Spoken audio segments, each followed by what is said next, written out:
전장현과 달보기 전달. 오늘 사회는 박경석입니다. 예, 우리 김정아 동지가 하도 바쁜 일정 때문에 혼자 나왔습니다. 그럼에도 불구하고 많이 구독, 좋아요 해주세요. 오늘은 이 대구에서 활동하는 현장 활동가, 굉장히 유명합니다. 우리 이 업계에서는, 업계? 운동계에서는 매우 유명한 석사죠. 네, 석사군요. 예. 오셨습니다. 우리 소개 한번 해주실래요? 네, 안녕하세요. 예, 대구에서 올라온 조민재고요. 예, 저는 사단법인 장애인 지역 공동체에서 사무처장을 하고 있고, 예, 대구 장애인 차별협회연대, 그리고 뭐 진라라비 장애인 약, 뭐 다양한 이제 관련 관계된 역할들을 하고 있습니다. 박경석 대표님의 고향 후배입니다. 아, 예, 우리 반갑습니다. 고향이군요. 저도 이제 대구 출신인데요. 이분이 논문을 쓰셨대요. 이거 바쁜 현장 활동 중에서도 이렇게 논문을 쓰게 된 이런 것이 좀 이 현장 활동가들이 같이 공부하면서 일하면서 그죠? 이렇게 논문 쓴다는 것이 쉽지 않은 일인데 어쩌다가 논문 쓰게 됐어요? 네, 뭐 딱히 공부를 좋아하진 않고요. 공부 좋아하게 생겼는데. 아닙니다. 네, 공부를 별로 안 좋아하고, 네, 다만 이제 대구대학교에 이제 대학원의 장애학과라는 이제 우리나라 최초로 장애학과를 설치를 2018년에 하셨어요. 그래서 네, 그래서 원래 뭐 서울에 대학원이 있거나 이러면 뭐 단일 엄두도 못 냈을 것 같은데 뭐 대구에 또 장애학과가 생기니까 또 장애학과라는 학문 자체가 이 해외에서 미국이나 영국에서 오래전부터 장애인 운동가들이 주류 사회의 장애를 바라보는 시각을 반발하면서 장애를 그렇게 바라보지 마라고 이야기하면서 만들어진 학문이거든요. 여성학이나 뭐 이제 미국 흑인학처럼 미국에 흑인학도 있어요. 네, 흑인학이 있더라고요. 그래서 이제 그런 학문들처럼 당사자들이 당사자의 정체성과 이제 사회를 바라보는 시각을 이제 변화시키려는 학문이니까 뭐 재미있겠다 싶어서 네, 다니게 되었습니다. 네. 근데 장애학이 있나요? 학과가? 그러니까 학부에는 없고요. 대학원에 설치가 되었죠. 대학원에. 네네. 학부가 몇 개나 있나요 지금? 한국에 하나죠. 단 하나. 네, 최초, 유일. 예. 네. 그런 것들이 많이 필요한가요? 외국계 같은 경우 아까 영국, 미국 예를 들었는데 장애학과가 많이 있나요? 그쪽도? 그렇죠. 오랫동안 뭐 6, 70년대부터 이제 장애학이 형성되면서 계속 뭐 학회에 계속 논문이 나오기도 하고 하니까 이제 학문으로서는 당연히 인정이 되고 있다라고 보시면 될 것 같고, 예. 다만 한국에서는 이제 아직까지 생소한 학문이죠. 한국에서는 학문으로 인정될 정도의 이런 위치인가요? 아니면 뭐 저기 변방의 어떤 위치인가요? 이 얘기를 잘해야 교수님들한테 욕을 덜 먹을 것 같긴 한데. 예, 일단 한국장애학회가 있습니다. 사회복지학회가 센가요? 장애학회가 센가요? 당연히 사회복지학회가 세죠. 예, 훨씬 셉니다. 훨씬 세요? 네, 훨씬 세지만 그 사회복지학회에서 나오는 논문들을 굉장히 비판적으로 검토하기도 하고, 장애학의 그쪽에서 시각으로서 센 데서 나오는 걸 비판적으로 네, 장애학회에서 그렇죠. 한다고요? 예, 특히나 지금 이제 같이 활동하고 있는 뭐 정근배 또 활동가도 굉장히 뭐 학회에서 아주 날석의 토론을 잘하는 걸로 정평이 나 있죠. 예. 근데 왜 대구 지역에서 장애인 운동을 주제로 이렇게 이번에 논문을 썼는지. 고백하자면 피해의식 때문이라고 말하고 싶은데요. 아니요. 사실 이제 한국 사회가 뭐 일단 인구의 반이 다 수도권에 살고, 모든 정치, 경제, 사회, 문화가 다 서울 중심이잖아요. 심지어 운동도 저는 서울 중심이라고 생각하고, 그렇죠. 기록도 당연히 그러다 보니까 서울 중심이죠. 그래서 뭐 이것저것 역사에 관련된 정리를 이제 제가 20살 때 장애운동을 처음 만났으니까 어쨌든 지금 이제 40살이거든요. 20년이죠. 예, 그러니까 어쨌든 첫 만남부터 치면 20년의 시간이 지난 건데 이거를 기록들을 찾아보니까 너무 파편화되어 있더라고요. 그래서 이게 지역의 운동이라는 게 굉장히 뭐 소위 말해서 전장현에서 대구 잘 싸운다, 뭐 대구 잘한다, 뭐 이렇게 이야기는 해주시지만 나중에 이제 이게 기록들이 없으면 의미가 없을 것 같아서 일단은 뭐 내가 대구 사람이고 대구 지역에서 활동했으니까 한번 써보자, 뭐 이런 생각이 하나 있었고, 두 번째로는 뭐 어쨌든 지역에서 활동하고 있는 장애인 당사자 활동가분들이 한 20년 지나니까 이제 나이도 들고 건강 걱정도 되고 이렇더라고요. 그래서 이분들이 살아 계실 때 이분들의 활동을 정리해서 보여드리고 싶다라는 생각이 좀 들었습니다. 맞아요. 이거는 뭐 대구 지역뿐만 아니라 장애인 운동 자체가 기록이 많이 없잖아요. 그렇죠. 진짜 티포가 뭔지도 모르는 사회이거든요. 그래서 티포는 1939년도에 히틀러가 장애인 30만 명을 생체 실험한 역사인데, 그게 짧은 이 넷플릭스에 우리 죄를 사해 주십시오라는 이런 다큐멘터리 마지막에 올라오는 멘트가 어떤 멘트인가니, 장애인들의 역사는 서서히 기억에서 사라졌다, 이런 거예요. 잊혀졌다.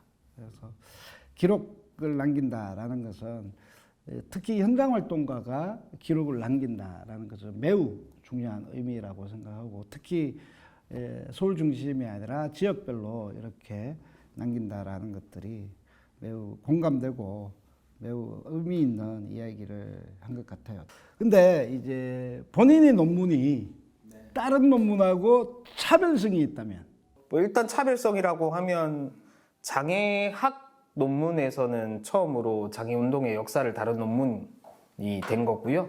앞선 연구들이 그러니까 2000년대 뭐 장애인차별금지법 제정 정도까지로 해서 역사가 좀 정리된 게 끝이에요. 그 뒤에는 사실 현재 진행형의 역사들을 다루고 있지는 않아서, 사실 한국 사회에서 장애인 운동이 뭐 2001년 이동권 투쟁도 있긴 하지만 그 뒤에 활동보조 서비스 제도화 투쟁 뭐 많잖아요. 지금의 다시 시작된 또 이동권 투쟁, 뭐 지하철 타는 투쟁, 이런 것들이 조금 다뤄지면 좋을 것 같은데 뭐 그게 논문 주제로서는 요즘은 인기가 없어서 그런지 잘 다루지지 않고 있고, 그래서 저는 1977년부터 2020년대 초반까지 대구의 장애인 운동의 역사를 그냥 한번 정리를 했습니다. 그러면 대구 지역에서 장애인 운동이라고 할 수 있는 이런 첫 번째 단추는 어떤 것이라고 이렇게 이야기할 수 있을까요? 뭐 제 논문에 대구 장애인 운동의 시작 시기를 1977년, 그래서 77년으로 규정한 이유는 그 대구 경북 지역의 지체 장애인, 소아마비 중심의 지체 장애인 대학생들이 이제 얘기를 좀 살펴보니까 학교를 한 번에 들어간 경우들이 없더라고요, 대학교를. 그러니까 거의 다 이제 재수, 삼수 끝에 어렵게 이제 들어갔었고, 보이지 않는 차별과 그리고 대놓고 차별도 했죠, 사실. 그래서 이제 이분들이 그 모임을 만들게 돼요. 대구 경북 지체 부자유 대학생 모임 푸른샘이라는. 다른 장애인들도 많은데 왜 꼭 지체 부자유만 했어요? 당시에 다른 장애인분들은 목소리를 내기 어렵겠죠. 뭐 시각이나 청각 분들이 계시긴 했겠지만, 뭐 주로 이제 뭐 한국의 장애운동 역사가 소아마비 청년 장애인분들 중심으로 하니까. 77년에 만들었을 땐 사실 그냥 소아마비 이 청년 장애인분들이 이렇게 마음 기댈 곳이 없잖아요. 대학교 가더라도 뭐 이렇게 차별도 심했을 거고, 그러니까 서로 마음도 내고 뭐 이제 단합도 하고 교류도 하기 위해서 77년에 만들었는데, 이 1980년에 이제 이 푸른샘이 이 장애인 운동을 하는 단체로서의 성격을 가지게 되는 사건이 발생합니다. 80년도에? 네, 80년도면 굉장히 어묵있던 시절이네. 그렇죠. 운동이라는 운자를 꺼냈다가 다 그렇죠. 그래서 뭐 운동의 형태가 지금 전장애처럼 하지는 않았겠죠. 근데 이제 80년에 영남대학교 네, 모교신. 그래서 영남대학교의 약학대학, 예, 약대죠, 약대. 약대에 이제 그 지체장애 여성분이 커트라인보다 24점이 높은 아주 높은 점수를 받았는데, 예, 한쪽 다리가 1.5cm가 짧다는 이유로, 예, 1.5cm. 예, 1.5cm만 요만할 거예요. 예, 그렇죠. 예, 1.5cm가 짧다는 이유로 이제 불합격 처분이 됩니다. 예, 그래서 이 연락을 이제 받게 된 푸른샘의 대학생들이 이제 너무 억울하고 화가 나겠죠. 그러니까 예, 점수는 24점이나 높은데 예, 다리가 1.5cm 짧다고 예, 다 불합격 시키니까 이제 그때 이제 이것저것 좀 알아보면서 이제 법정 소송을 처음으로 하게 돼요. 예, 예, 그래서 한 10개월 만에 법정 소송에서 이깁니다.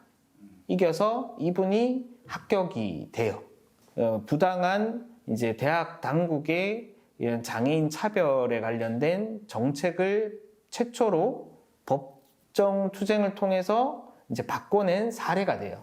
그러면서 이제 푸른샘이 자신감을 얻으면서 그때부터 이제 뭐 예를 들어서 대학생분들이 뭐 이제 불합격 처분을 받거나 불합리한 처우를 받으면 이제 몰려가서 우 이제 압력도 행사하고 예, 법정 소송도 하고 네, 그렇게 하신 거죠. 그러면서 또 의미가 있는 거는 뭐 예전 아마 박경석 대표님 아시겠지만 과거에는 이제 전국 지체부자유 대학생 연합 전지대련이 있었죠. 그 전지대련을 만들게 된 주역이 또 푸른샘이 시작점이니까 예, 그렇게 되면서 이제 80년대에 이제 장애인 운동을 이제 뭐 지역에서든 중앙에서든 여러모로 관여하게 된 예, 출발점이죠. 네. 50년대, 60년대, 70년대 이렇게 가면서 소마비 장애인들이 많이 발생하잖아요. 그렇죠. 그래서 그 주체들이 이렇게 시작했던 장애운동의 특성을 이렇게 말씀을 해주셨습니다. 시작점은 그런데 어쨌든 분석을 했을 때는 아쉬움이 지금 시각에선 있죠. 장애인을 차별하는 사회 구조를 통째로 바꾼다는 생각보다 장벽을 제거하기보다 우리가 이 정도로 잘났는데 열심히 노력하면 정상성에 가까워질 수 있는데 니들이 조금만 마음만 바꾸면 우리는 편입될 수 있는데 예, 이런 운동이었던 거예요. 그래서 그 당시. 예, 당시에 보면 그 당시 환경이 그럴 수밖에 없었다고 생각하지만 뭐 사범대 입학 기준도 보면 그런 게 있거든요. 그러니까 예를 들어서 한쪽 팔이 없는 뭐 이제 신체 장애인이나 뭐 이런 소아마비 장애인들은 사범대 입학하게 해달라. 예, 이런 거예요. 그러니까 뭐 예를 들어서 뭐 그 말인즉슨 뭐 이제 전맹 예, 이런 분들은 또 사범대에 합격하면 안 돼요. 뭐 이런 부분적으로 이제 협의가 됐던 거죠. 예. 그 말은 이제 장애 유형별로도 매우 이제 차이들이 많았겠네요. 그렇죠. 그래서 발달 장애 쪽은 당시에 뭐 거의 그렇죠. 뭐 운동 자체도 없을 뿐더러 사실 그런 시민권의 입장에서는 아예 3, 4등 시민 정도로 밀려나 있었겠죠. 네. 일단 기록이 별로 없으니까 뭐 삶에 대한 기록조차 없으니까 뭔가를 바라볼 수 있는 시각들 뭐 이런 것들이 없겠네요. 특히 또 운동적인 문제나. 그렇죠. 네. 그래서 자료를 찾는데 애를 먹었죠. 그 80년대, 90년대는. 네. 그나마 이제 대구 지역에서의 장애인 운동이라고 하는 첫 단추는 대학 입학 거부 사건으로 시작되었다. 지체 장애인들에 대한 대학생 운동들을 이끌어왔고 전국 조직화됐다. 이렇게 분석하신 거죠. 네, 그렇죠. 그게 나중에 뭐 겪으셨겠지만 이제 87년에 이제 87년도에 88년도에 장애인 복지법 개정, 장애인 고용 촉진법 제정, 이렇게 연결. 네. 그러면 이제 대구 장애인 단체 협의회라는 것들이 나오거든요. 거기 보니까 그게 뭐예요? 대구 장애인 단체 협의회는요. 그 제가 조금 자료를 보면 1986년에 또 대구 한의과 대학에서 이것도 예, 맨날 이제 입학 거부 사건이 또 생겨요. 그놈의 입학 사건이 언제까지 됩니까? 그 70주년도 80년대 이것들이 진짜 그때 이제 3명을 이제 불합격 처분하는데 그때 또 푸른 셈이랑 당시에는 이제 또 당시에는 심신장애자 복지법이었겠죠. 그 장애인 복지법의 전신인 심신장애자 복지법에 따라서 관련해서 뭐 이제 장애인 단체들이 조금씩 형성되었더라고요. 그래서 그 지역에 있는 이제 여러 장애인 단체들하고 푸른샘하고 이렇게 모여서 이 문제를 공동 대응하자라고 하면서 대구 장애자 단체 연합회 장애자 대학생 연합회 아니요 장애자 단체 연합회 장애자 단체 연합회 예 그렇게 이제 만들어져서 그때 대응을 하고 당시에 뭐 3명 중에 2명만 합격 처분이 되긴 합니다. 그리고 한 명은 어떻게 됐는지 정확히 나오진 않아요. 그리고 이 2명도 각서를 써서 합격을 해요. 예. 각서를 예, 쓰고요? 예, 각서를 써요. 예. 잘못했다고 각서를 쓰는 그놈들인데 그렇죠. 이제 근데 각서를 이제 학교 다니면서 뭐 이의 제기 안 하겠다 뭐 이런 것들 있잖아요. 뭐 그런 각서를 쓰고 입학을 하고 어쨌든 그 계기로 대구 장애자 단체 연합회가 만들어지고 91년에 다시 이제 조금 재편해서 이제 당시에는 또 장애인복지법으로 개정이 됐으니까 대구 장애인단체 협의회로 이제 그때 이름이 바뀝니다. 예, 그렇게 이제 이름이 바뀌면서 이제 90년대부터는 이 협의회가 이제 지역의 운동을 대구의 장애우 권익문제연구소랑 같이 좀 주도하게 되더라고요. 네. 네. 그런데 지금은 이런 단체들이 뭐 하고 있나요? 지금요? 기사 검색을 좀 해봤는데요. 해보셨어요? 네. 그러니까 주로 뭐 장애인의 날 행사를 주관하시거나, 그러니까 이제 관변단체 행사 있잖아요. 네, 관변단체 행사 주관을 많이 하시고, 이제 또 뭐 이제 대구 장애인단체 협의회라는 이름을 공식적으로 쓰지는 않지만, 뭐 총선이나 지방선거 때 되면 대구는 한 정당이 압도적이잖아요. 그런 이제 한 정당을 아주 대놓고 이제 지지합니다. 지지 선언을 하는 활동들을 하시고 그렇게 해서 다시 영향력을 획득하고요. 예, 그러니까 이런 이제 행보를 지금 하고 있고 안타깝죠. 예, 90년대 그래도 그 지방자치제도 95년도부터 된 지자제가 도입되기 전까지는 굉장히 사회운동적인 성격을 가졌었거든요. 그래서 당시 지하철 엘리베이터 설치 운동도 하고 예, 그렇게 했던 곳인데 이렇게 변해버려서 너무 아쉽죠. 그래서 운동이 과거를 보고 현재를 보고 미래를 잘 볼 수 있는 지혜가 필요하고 힘이 필요한 것 같아요. 그래서 보수화 다 돼버렸네. 근데 뭐 그런 시기들이 있는 것 같아요. 조금 이거는 개인적으로 얘기하고 싶은데 그러니까 95년도에 지자재 전면 도입되면서 이제 각 시청마다 장애인복지위원회를 설치하잖아요. 그때 처음 설치되거든요. 그렇죠. 예, 그래서 장애인복지법에 따라서. 네, 그렇죠. 장애인복지위원회가 설치되는데 이 장애인복지위원회로 다 이제 들어가게 되면서 사실 완전 이제 목소리를 잃게 돼요. 예, 그래서 저는 지금의 장애인 자립생활센터나 뭐 우리 장애인 야학이나 예, 굉장히 경계해야 되는 부분들이 있을 거다라는 생각을 하죠.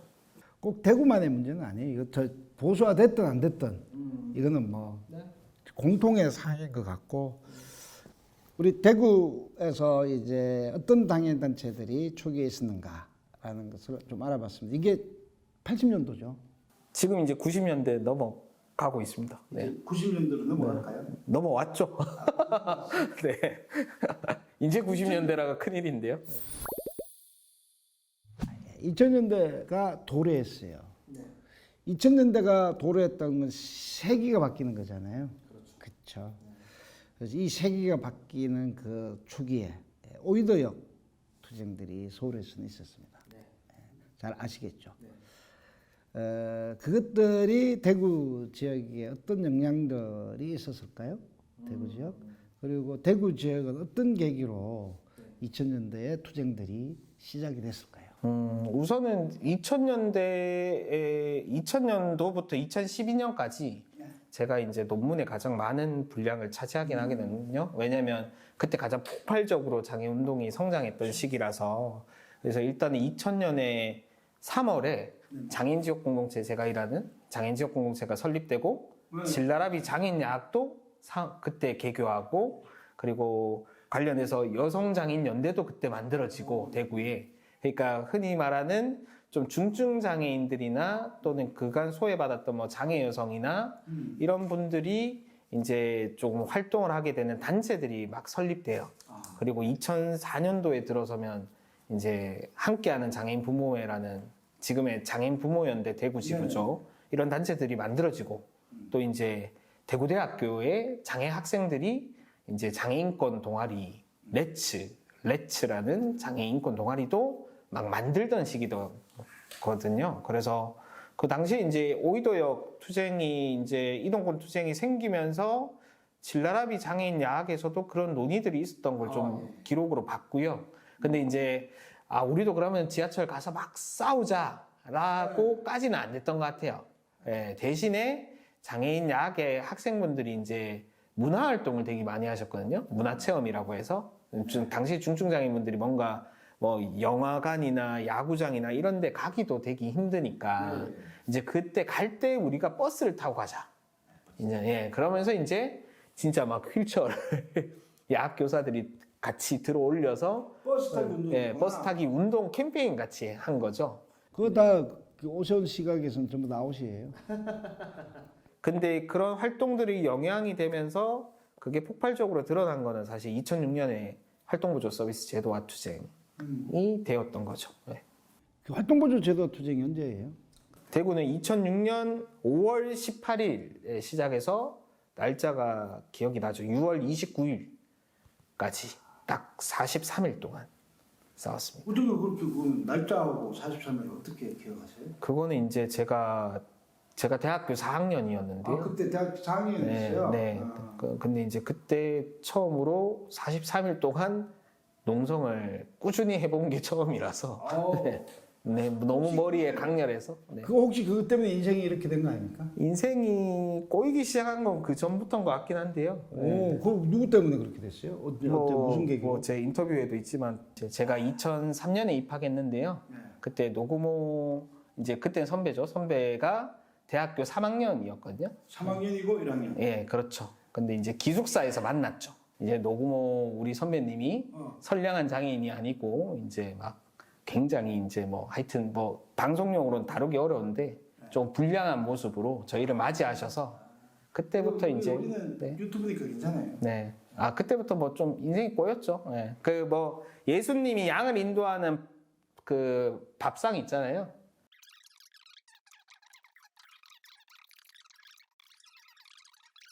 착할 줄 알았던 장애인들이 이렇게 나쁠 수 있구나를 처음 느낀 계기죠. 그때 이제 기억에 남는 투쟁이 활동보조 제도화 투쟁. 네. 그러니까 활동보조 제도화 투쟁을 2006년에 중증 장애인들이 처음으로 농성을 하고 규합된 목소리를 낸 거예요, 대구에서.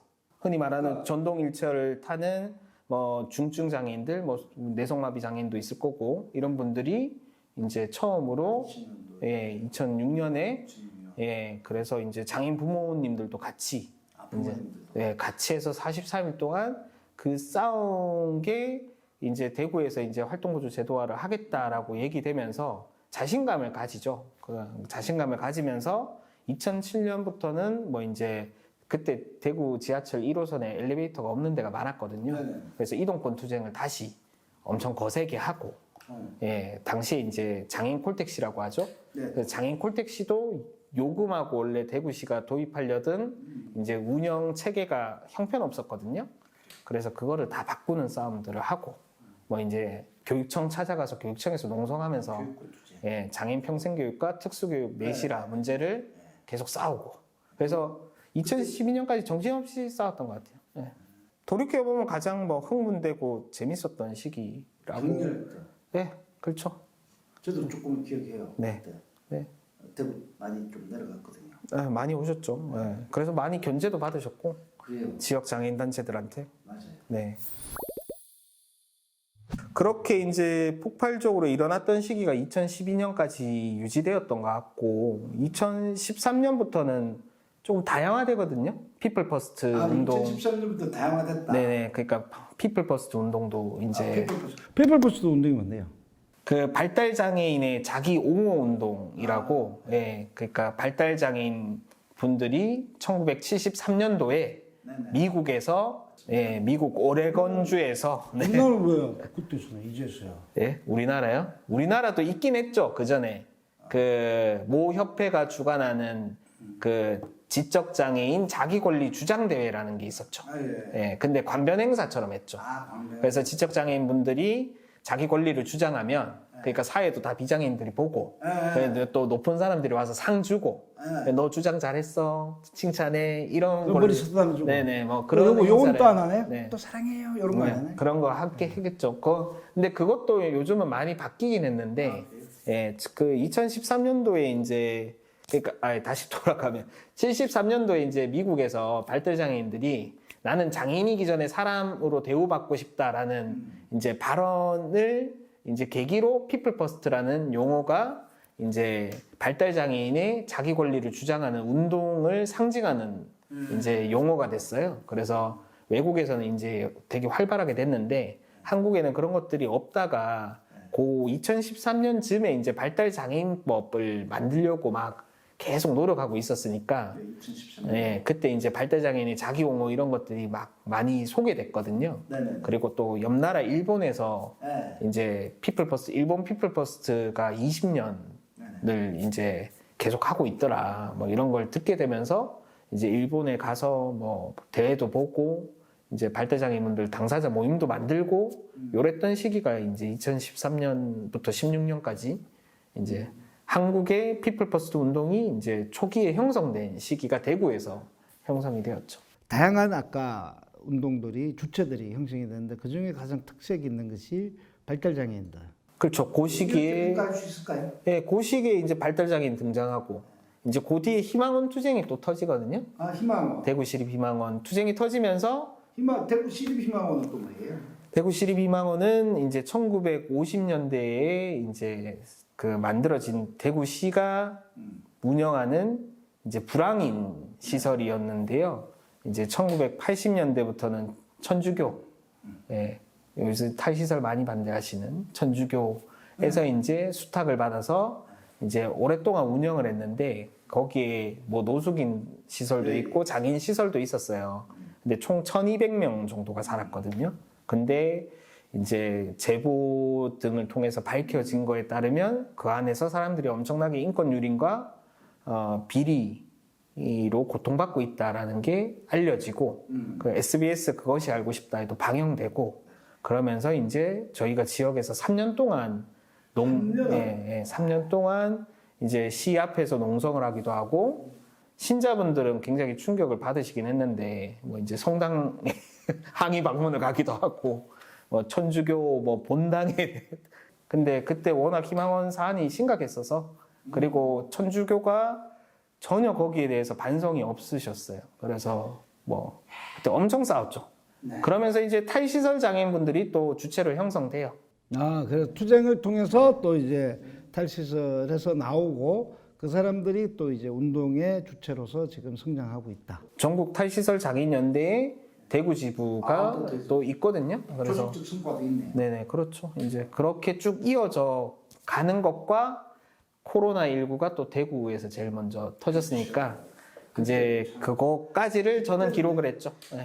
그래서 뭐 그때 코로나에 관련된 매뉴얼들 이런 것들이 다 대구에서 처음 만들어지고 뭐 그랬죠. 그때 경북 무슨 병원이죠? 청도 대담병원. 그게 최초. 그래서 뭐 또 실제로 자립주택에서 또 그 코로나의 지역의 첫 감염 사례로 장애인 첫 감염 사례로 이제 탈시설 장애인분이 또 걸리신 거예요. 그래갖고 그때 매뉴얼이 하나도 없으니까 그때 정말 많이 고생했죠. 그렇죠. 이제 코로나 같은 경우도 집단적으로 있는 데서 1차로 걸려가지고 많이 죽어갔잖아요. 그렇죠. 청도 대남병원은 굉장히 극명한 사례고, 그렇죠. 근데 지역에서는 이제 감염되더라도 이제 그렇게 막 확산이 아주 심각하진 않았는데 청도 대남병원처럼은 안 개별적으로 했지만, 그렇죠. 감염되는. 네. 그건 집단적으로 돼가지고 그런데 집단적인 이런 이 시설에 대한 문화는 여전히 이제 진행 중이잖아요. 더 강화되고 있고. 그렇죠. 여전히 지금도 코로나19로 통제하고 있거든요. 많은 거주장애인분들이 뭐 통제받고 있죠. 네. 이 특히 이제 이런 것들을 쓴다라는 거는 과거를 밝혀보고, 그죠? 현재를 지금 내가 하고 있고, 알기도 하고 있고, 그래서 미래를 만들어 간다면 어떤 미래가 전망이 되고, 전망보다는 어떤 미래를 만들고 싶습니까? 그 뭐 한 치 앞도 못 내다보는 게 이 장판의 현실이라서 일단은 좀 타이 시설이 더 이상 이렇게 쓸데없는 논쟁에 휘말리지 않고 좀 힘있게 갈 수 있는 세상을 빨리 만드는 게 뭐 제가 해야 되는 역할이고 뭐 대구 장차관이 해야 되는 역할인 것 같고요. 뭐 저는 앞으로도 이제 뭐 지금은 이제 다시 현장의 일 때문에 당장 뭐 대학원 박사과정을 하지는 못하지만 또 박사과정 하게 되면서 좀 더 다양한 주제들을 더 현장하고 학문을 연결하고 싶습니다. 네. 멋진 전망이에요. 이런 것들이 기록하라. 이것이 진짜 현장 활동들을 미래에 남기는 길이라고 생각합니다. 그래도 우리 시청자들에게 인사 말씀, 마지막 말씀. 여전히 서울 말고 지방에서 열심히 고군분투하는 많은 장애인운동 활동가 분들에게 존경과 감사를 표하고요. 서울 분들도 고생 많으십니다. 네. 서울에서 나가고 싶을 정도로 지금까지 거의 40년의 시간을 간단하게 요약하는 시간을 가졌습니다. 이 인터뷰가 아마 지역에서 장애인 운동, 특히 이 비장애인으로서 보는 이 시각들, 이런 것들을 잘 보고 우리 같이 함께 할 수 있는 전망들을 만들어가는 투쟁으로 연결되어졌으면 참 좋겠다라는 마음입니다. 이렇게 함께 해주셔서 너무 감사합니다. 전장현 TV 구독, 좋아요, 알림 설정입니다. 감사합니다. 감사합니다. 안녕. 예.